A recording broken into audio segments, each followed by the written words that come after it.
Jennifer Hibben White wrote a Facebook post that was really more of a rant, and this was all because of the hyped up measles outbreak in Toronto, which really wasn't much of an outbreak at all. I mean, people do get the measles, it happens all the time. And more often than not, it's not from the so called anti vaxxers who have had the disease and developed a lifelong immunity, but it's actually from people who have gotten vaccinated and never got the future booster shots. But regardless, Jennifer Hibben White is blaming the anti vaxxers. She literally says here, "I blame you," in this long, hateful Facebook rant that got hundreds of thousands of shares and actually ended up getting coverage from the corporate state media.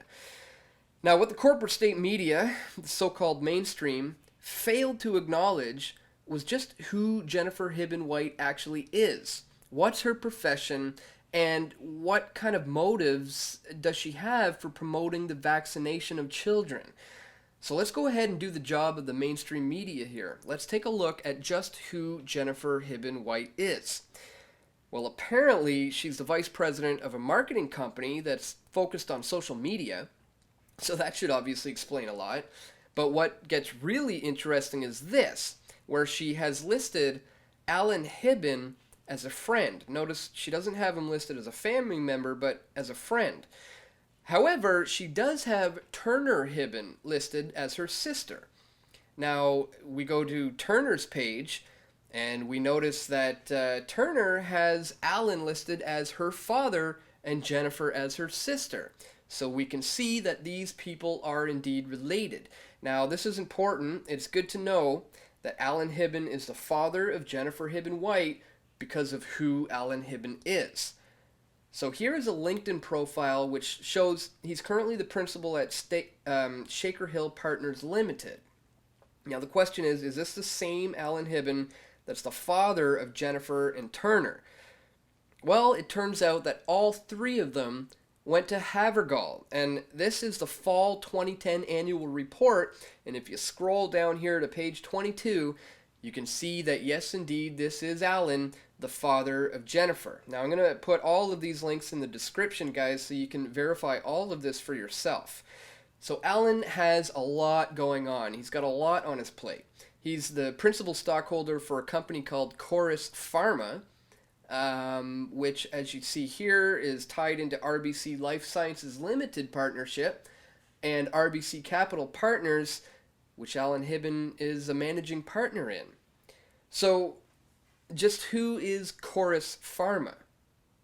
Well, according to their website, they make drugs for respiratory illnesses, but look here. It says they also serve the vaccine market.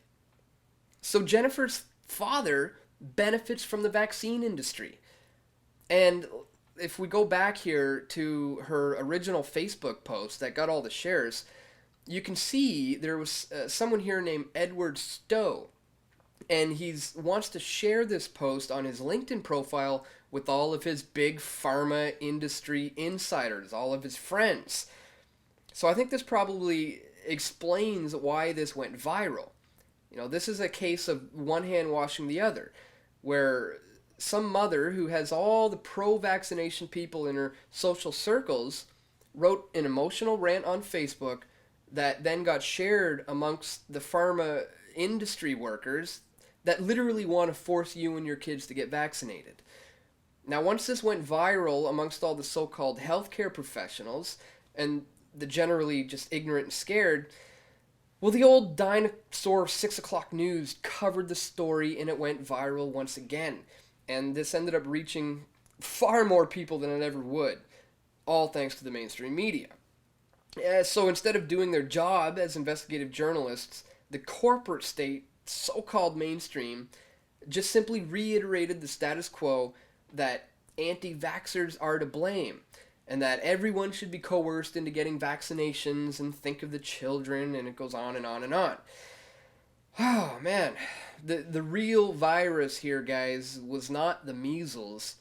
It was actually the pro-vaccine campaign. But guess what? The good news here is it's not working. I mean, if there's one area in the alternative independent media where we've won in these last few years, it's in the vaccination debate.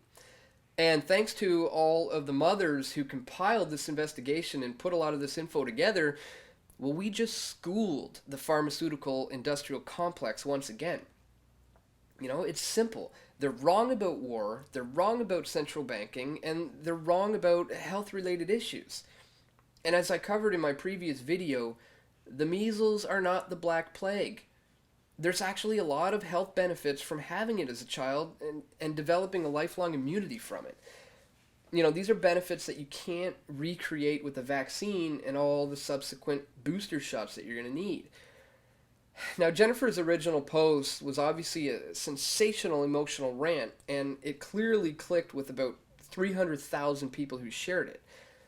But upon further scrutiny, it's clear that Jennifer and her friends are all in cahoots with Big Pharma, and their jobs depend on vaccines and the entire medical industrial complex. And by the way, it turns out that the kid doesn't have measles after all. So this was all really just a big propaganda campaign over a non-issue. So in reality, the science is on our side.